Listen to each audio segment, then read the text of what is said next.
Topic है AC generator. AC का मतलब है, हम बोलेंगे अल्टरनेटिंग करंट। और अल्टरनेटिंग का मीनिंग होगा जब करंट अपनी पोलैरिटी का मतलब होता है पॉजिटिव चार्ज या नेगेटिव चार्ज, कंटिन्यूसली अगर चेंज करता है तो ऐसे करंट को बोलते हैं अल्टरनेटिंग करंट। और क्वेश्चन ये है कि अल्टरनेटिंग करंट कैसे जनरेट करें। पूरा ध्यान।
ये दो मैग्नेटिक पोल्स हैं, एक है समझो नॉर्थ पोल, एक है साउथ पोल।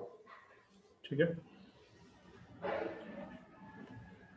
इसको थोड़ा मैं 3D बना लेता हूँ।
ठीक है, एक नॉर्थ पोल है, दूसरा कौन सा पोल है? साउथ पोल है।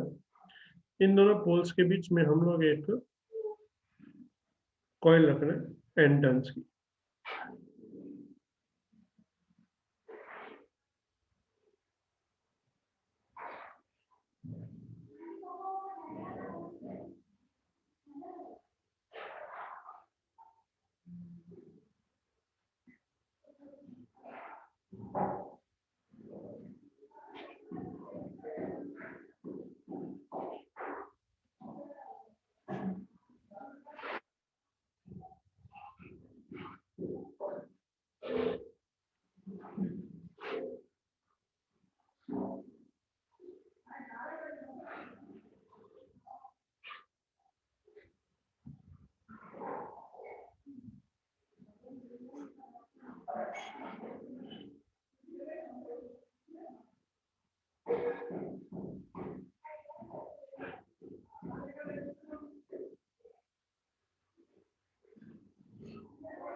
सबको डायग्राम दिख रहा है पूरा?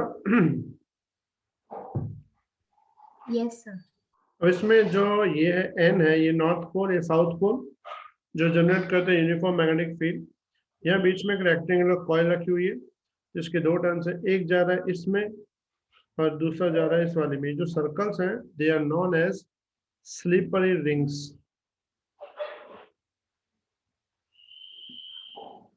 क्या वर्ड हम उनको बोलते हैं? They are known as slippery rings.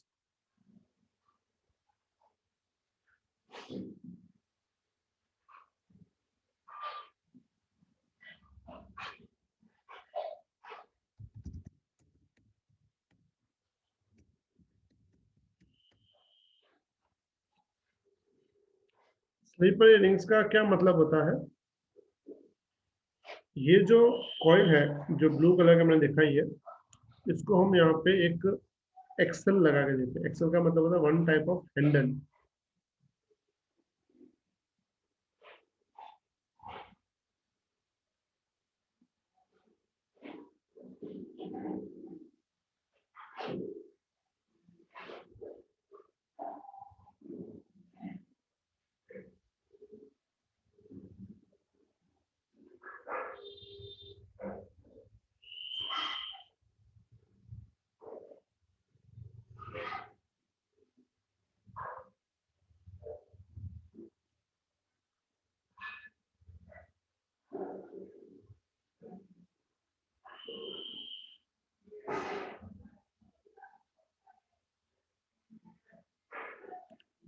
ठीक है, इस हैंडल से हम उसको घुमाते हैं गोल, और ये जब ये घूमता है मतलब कि वर्टिकल कैसे, मुझे समझो ये है पॉइंट हम लेते हैं, ये पॉइंट है तुम्हारा पी क्यू आर और इनिशियली कैसे है ध्यान से देखो तो नॉर्थ साउथ और ये ना एक दूसरे एकदम पैरेलल है। अगर मैं इसको रोटेट करूंगा तो थोड़ी देर के बाद ये जो है इसके परपेंडिकुलर आ जाएगा। परपेंडिकुलर मतलब ये होता है कि मैग्नेटिक फील्ड जो है वो राइट साइड है और ये परपेंडिकुलर हो जाएगा, और बाद में फिर से और घुमाएंगे तो वापस ये घूम के क्या हो जाएगा, पी क्यू जो है वो एस आर में आ जाएगा। पी क्यू जो है वो एस आर में आ जाएगा और जो एस आर है वो पी क्यू की तरफ चला जाएगा। मतलब इसको अगर मैं घुमा दे रहा हूँ तो कंटिन्यूसली पी क्यू ऐसे ऊपर से घूमते हुए एस आर नीचे जाके घूमते हुए पी क्यू वापस एस आर की तरफ, एस आर पी क्यू की तरफ, फिर और घुमाएंगे तो वापस उल्टा होके सेम पोजीशन में आ जाएगा। मतलब इसको जब हम रोटेट करते रहेंगे कंटिन्यूसली तो हर आधे रोटेशन में पी क्यू एस आर की जगह, एस आर पी क्यू की जगह। ठीक है, अब इसमें दूसरी बात ध्यान से देखो, ये जो वायर है ये इसमें है, जब इसको घुमाएंगे तो ये वायर ना इस रिंग के अंदर घूमती रहेगी और ये वायर इस रिंग में घूमती रहेगी। अब इसमें होगा क्या, तुम्हें पता है इसके पास एरिया वेक्टर होता है। एरिया के पास एरिया वेक्टर क्या होता है? एरिया के परपेंडिकुलर डायरेक्शन। इनिशियली कैसा है, इसका एरिया वेक्टर जो है ना वो ऊपर है, अपसाइड डायरेक्शन है ऊपर, और जो मैग्नेटिक फील्ड है वो राइट साइड है। तो मुझे बता सकते हो एंगल क्या बनेगा? 90। थोड़ी देर के बाद अगर ये घूम जाएगा तो एरिया वेक्टर हो जाएगा ऐसे, और अगर एरिया वेक्टर ऐसे हो जाएगा और मैग्नेटिक फील्ड तो ऑलरेडी ऐसे ही है तो उस वक्त दोनों क्या हो जाएंगे? पैरेलल। Very good. मतलब ये हुआ कि एंगल बदल रहा, थोड़ी देर के बाद वापस घूम जाएंगे ना तो जो एरिया वेक्टर है वो नीचे चला जाएगा, तब एंगल फिर से 90, और फिर एरिया वेक्टर कहाँ जा जाएगा? पीछे, फिर एंगल 180। ऐसे करते करते एरिया वेक्टर जो है कंटिन्यूसली क्या कर रहा है? रोटेट कर रहा है। मैग्नेटिक फील्ड से एरिया वेक्टर रोटेट कर रहा है, इसका मतलब ये हुआ continuously angle between magnetic field और एरिया वेक्टर बदलते रहेंगे। जितनी बार ये घूमता रहेगा उतनी बार एंगल बदलते रहेंगे। अब हमें फ्लक्स की एक फॉर्मूला याद होगी, याद है? फ्लक्स इज इक्वल टू क्या होता है? It's B dot A. तो इसको लिख सकते हैं बी ए कॉस थीटा। ये जो थीटा है एंगल, यहाँ पे एंगल इनिशियली जीरो है। अगर यहाँ पे कॉस में जीरो रखूं, सॉरी इनिशियली एंगल 90 है। क्यों 90 है? क्योंकि एरिया वेक्टर इसका ऊपर है और मैग्नेटिक फील्ड ऐसे है, तो एंगल 90 बनेगा। तो इनिशियली अगर थीटा में 90 डालूं तो कॉस 90 होता है जीरो, तो फ्लक्स हो जाएगा जीरो। फिर जब इसको घुमाएंगे 1/4 साइकिल घुमाएंगे तो उसका एरिया वेक्टर और मैग्नेटिक फील्ड सेम हो जाएंगे। उस वक्त फ्लक्स क्या हो जाएगा? कॉस जीरो होगा तो कॉस जीरो तो 1 होता है, तो फ्लक्स हो जाएगा बी इंटू ए यानी मैक्सिमम। फिर और घुमाएंगे तो एंगल बन जाएगा तुम्हारा 90 अगेन, फिर से फ्लक्स जीरो। इसका मतलब ये हुआ कि जब ये घूमता जाएगा तो फ्लक्स कैसे होगा? Zero maximum, zero maximum, zero maximum, continuously. इसका सिंपल मीनिंग ये हुआ कि जो फ्लक्स है वो कंटिन्यूसली चेंज हो रहा है। फेराडे ने क्या बोला था? कि फ्लक्स चेंजेस देन क्या जनरेट होगा? अगर फ्लक्स चेंज होता है तो क्या जनरेट होगा? बोलो। EMF. ईएमएफ यानी कि इंड्यूस्ड करंट जनरेट होगा, ईएमएफ जनरेट होगा। सपोज करो ईएमएफ में ऐसा है कि ये जो है ना, ये पॉइंट ये पॉजिटिव हो गया और ये पॉइंट हो गया नेगेटिव, ठीक है? तो मुझे बताओ करंट कैसे जनरेट होगा? करंट हमेशा कहां से स्टार्ट होगा? पॉजिटिव से जाते हुए, यानी कि पॉजिटिव यानी यहां से एंटर होगा पॉजिटिव से, इसमें जाएगा, यहां जाएगा, यहां जाएगा, यहां जाएगा, ऐसे घूमते हुए यहां आएगा, यहां से बाहर जाएगा, ठीक है? और एक्सटर्नल सर्किट जो भी होगी उसमें मिल जाएगा करंट, ठीक है? बाद में जब ये 180 डिग्री घूम जाएगा, अगर 180 डिग्री घूम जाता है तो 180 डिग्री घूमने से क्या होगा? जो पीक्यू लाइन है ना, ये इस तरफ आ जाएगी, पीक्यू लाइन इस तरफ आ जाएगी, ऐसा लाइन उस तरफ चली जाएगी। तो जब ऐसा होगा उस वक्त ये हो जाएगा नेगेटिव और ये हो जाएगा पॉजिटिव।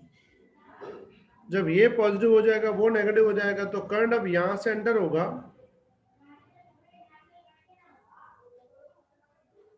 और यहां से घूमते हुए यहां से बाहर आएगा। फिर 180 डिग्री घूमेगा, अगेन चीज उल्टी हो जाएगी। क्या हो जाएगा? फिर से ये हो जाएगा पॉजिटिव, ये हो जाएगा नेगेटिव। फिर यहां से करंट एंटर, यहां से एग्जिट। फिर 180 डिग्री घूमेंगे, अगेन उल्टा, ये हो जाएगा पॉजिटिव, वो हो जाएगा नेगेटिव, यहां से एंटर, वहां से एग्जिट। मतलब कंटिन्यूसली जो करंट की डायरेक्शन है हर 180 डिग्री, हर 180 डिग्री रोटेशन के बाद करंट की डायरेक्शन जो है वो क्या हो जाएगी? चेंज हो जाएगी। मतलब करंट तो मिल रहा है लेकिन करंट की डायरेक्शन हर 180 डिग्री पे चेंज होती है। ऐसे करंट को हम लोग बोलते हैं अल्टरनेटिंग करंट या अल्टरनेटिंग वोल्टेज। समझ में आई बेटा बात? Clear everyone? Yes, sir. अब इसमें इंपॉर्टेंट बात Yes, देखो, sir.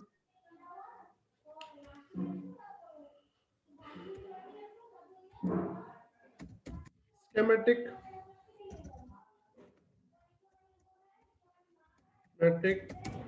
diagram schematic diagram of AC generator is shown in figure. Is shown in figure. एक सेकेंड, एक second.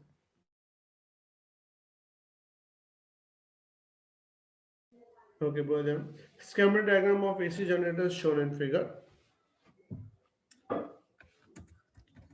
A rectangular coil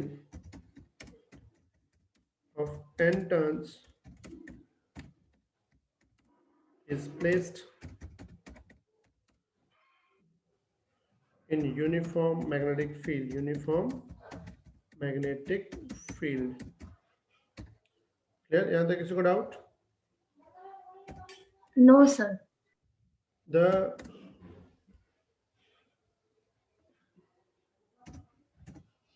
output of coil are joined with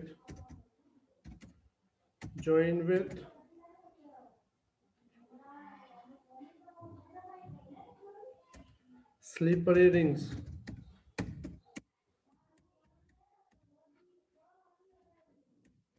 towards external circuit. Clear?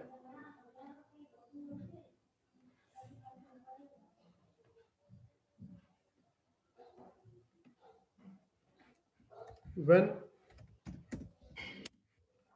coil is rotated with axial, ये जो ना इसको axle बोलते हैं, coil is rotated with axial, then flux linked with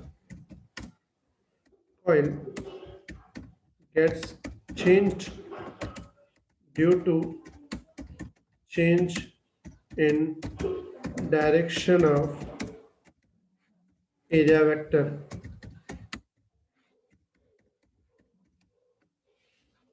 Coil gets changed due to change in direction of area vector. As a result, EMF is induced in it. Suppose the angular velocity of coil is omega, then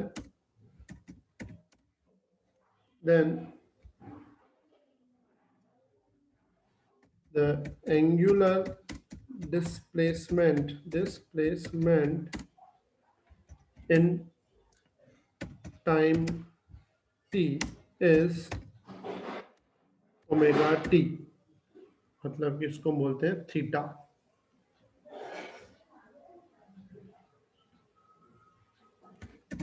The flux linked with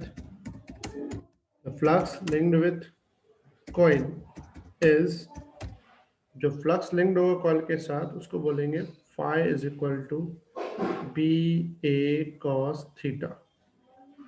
तो theta की जगह हम लोग लिख देंगे it's B A cos omega t. इसका मतलब phi depend on time यानी कि omega.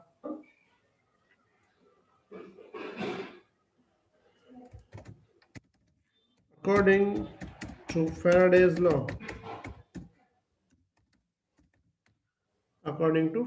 law,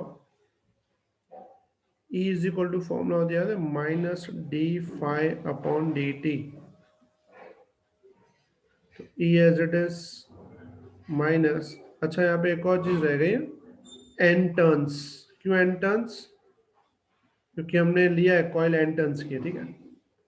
d by dt n b a cos omega t, ठीक है. इसमें अभी E सेम माइनस n बाहर, b बाहर और a बाहर. बता सकते हो कॉस का डिफरेंशिएशन क्या होता है? Minus Minus sign. Very good, minus sign omega T. But differentiation का रिस्पेक्ट में टाइम है, तो जो भी टाइम के साथ मल्टीप्लाई होता है वो बाहर भी आता है. शायद तुम्हें पता होगा ये बात. क्लियर? तो E बन जाएगा, फिर से बोल रहा हूँ, कॉस का डिफरेंशिएशन माइनस साइन और t के साथ जो होगा वो बाहर भी आता है, मतलब अंदर तो रहेगा ही, बाहर अलग से आएगा. तो माइनस माइनस प्लस होकर क्या बन जाएगा, N A B omega sine omega t. Here EMF generate in this way depends on sine function,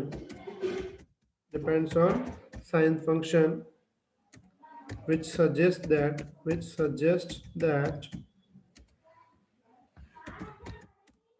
it alters every half rotation. So it alters polarity every half rotation.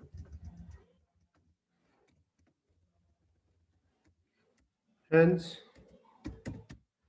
current induced is known as alternate current. कौन सा current बोलते हैं? Alternate current. और इसमें अगर मैं इसका graph बनाऊं तो ये जो फॉर्मूला है,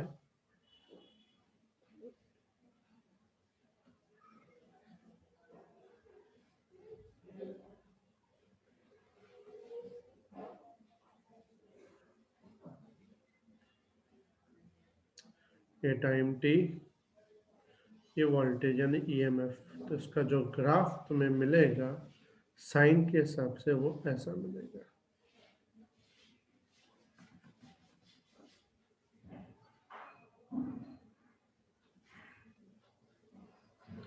समझ में आई बात? तो जैसे जैसे ये घूमता रहेगा अल्टर, मतलब हर 180 डिग्री, ये हाफ सर्कल हो, ये हाफ, ये हाफ, हर हाफ रोटेशन में उसकी पोलैरिटी क्या हो जाएगी? बदल जाएगी। पोलैरिटी बदलने का मतलब होता है डायरेक्शन जो है वो क्या हो जाएगी? चेंज हो जाएगी। आई बात समझ में बेटा सबको? Clear everyone? Yes, sir. E is equal to formula जो है N A B omega sine omega t. इसमें एन ए बी ओमेगा को बोलते हैं E max sine omega t. यहाँ पे जो ई मैक्स है उसकी वैल्यू होती है एन ए बी ओमेगा। वैसे हम कभी कभी इसको ई भी बोलते हैं, या तुम्हें पता होगा हम इसको वोल्टेज भी बोलते हैं। तो हम इसको लिखने में कभी कभी ऐसे भी लिखते हैं, so V is equal to V M sine omega t. ठीक है, तो अगर तुम ध्यान से एक बात नोटिस करो,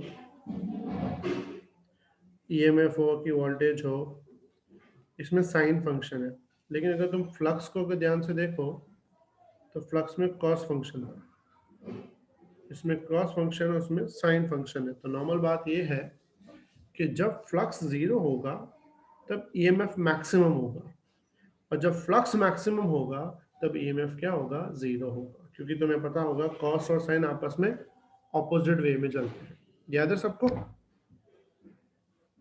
यस सर। क्लियर? एक सेकेंड, मैं इसका एक तुम्हें वीडियो भी दिखाता हूँ, तुम्हें ज़्यादा क्लियर होगा। एक सेकेंड, इसका एक बार मैं वीडियो दिखा देता हूँ।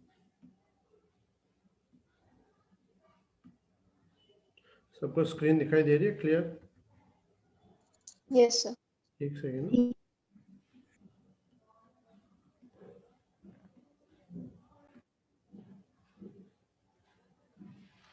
क्लियर स्क्रीन है कंप्लीट? ठीक है, अब ये एक बार देख लो पूरा अच्छे से समझ लेना। In this module, you will learn about an AC generator. आवाज क्लियर आ रही है सबको?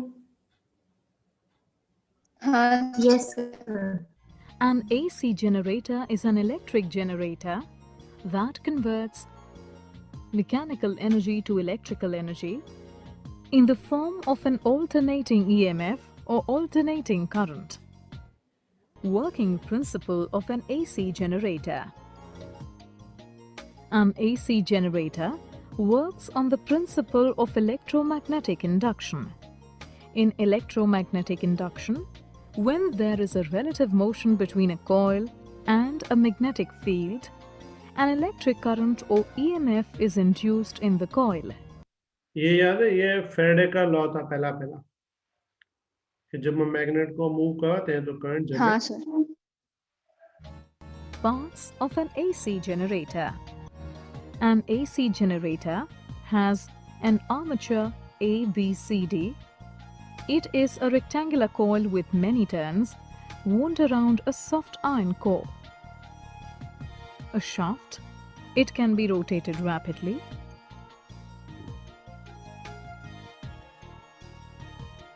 A field magnet.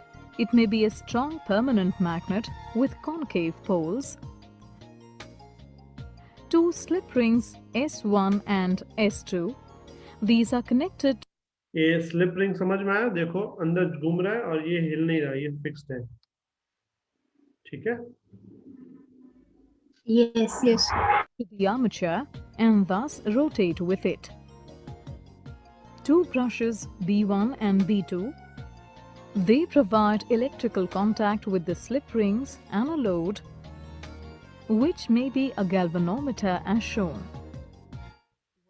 Working of an AC generator. When the armature rotates between the poles of the field magnet, the magnetic flux linked with the armature changes continuously. ये तुम्हें पता चला, जब rotate करेगा ना तो उसका जो एरिया वेक्टर है वो कंटिन्यूसली बदलता जाएगा,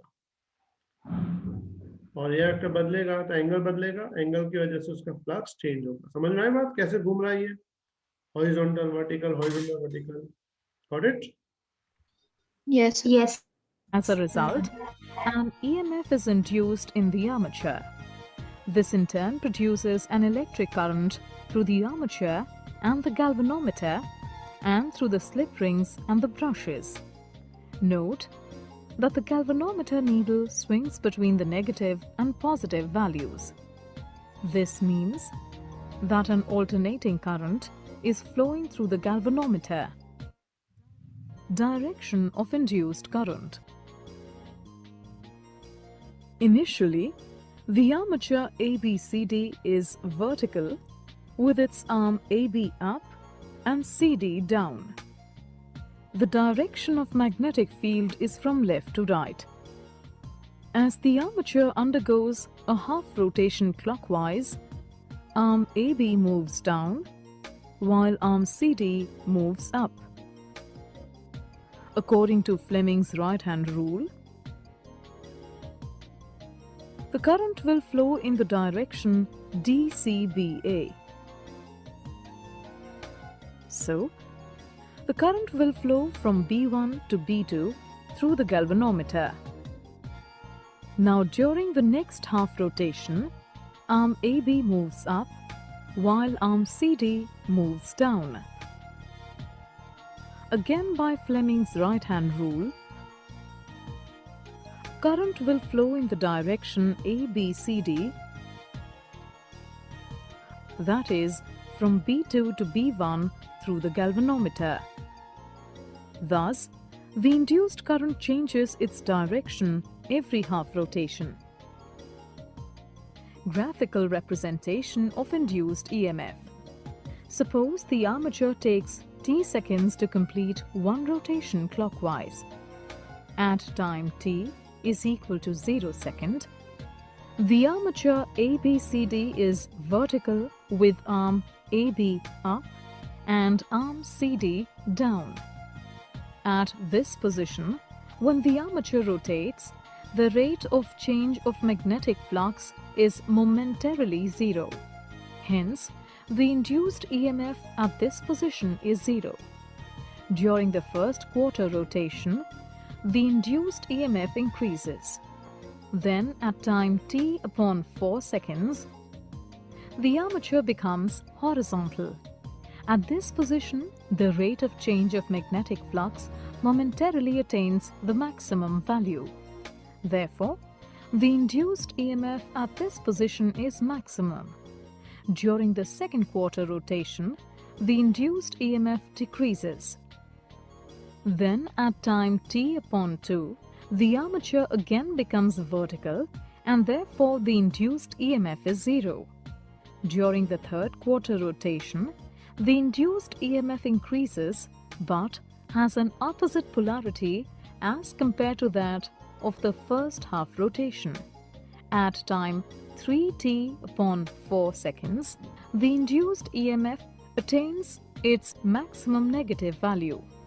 During the fourth quarter rotation, the induced EMF decreases and becomes zero momentarily at time t seconds, as the armature is vertical once again. So the magnitude of the induced EMF is sinusoidal. In this module you have learned an AC समझ में आ गया बेटा बात? Yes, Yes, sir. sir. ठीक है, तो ये था तुम्हारा एसी जनरेटर। चलो एक काम करो, फटाफट ये अभी लिख लो, कुछ डाउट हो तो पूछो।